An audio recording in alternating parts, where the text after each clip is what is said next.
మీరు RO water తాగుతున్నారా? RO water స్వచ్ఛమైనవి అనుకుంటున్నారా? అయితే ఒక్క నిమిషం ఆగండి.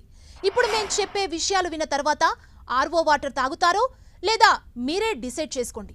ఆర్వోలు శుద్ధి చేసిన నీళ్లను సుదీర్ఘకాలం తాగటం ఏమాత్రం మంచిది కాదు.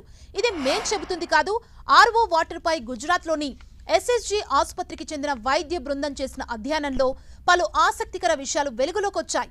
ఆర్వో వాటర్ అంత సురక్షితం కాదని ఓ అధ్యయనంలో తేలింది.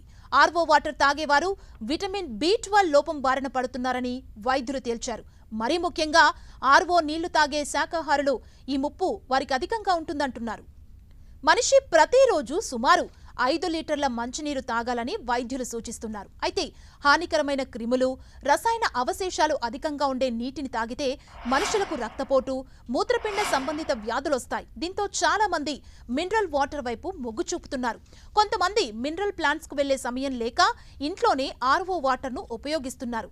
ఈ మధ్య రివర్స్ ఆస్మోసిస్ యంత్రాల వినియోగం కామన్ అయిపోయింది.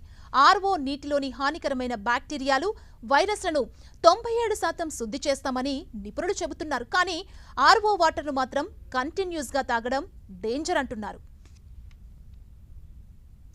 ఎర్ర రక్త కణాల ఉత్పత్తి, DNA సంశ్లేషాలు, నరాల పనితీరుకు విటమిన్ B12 అవసరం. అలాంటి విటమిన్ B12 సంశ్లేషణకు కోబాల్ట్ అత్యంత ముఖ్యం. అయితే ఆర్వో యంత్రం శుద్ధి చేసే ప్రక్రియలో భాగంగా నీళ్లలో ఉండే కోబాల్ట్ను తొలగిస్తుంది.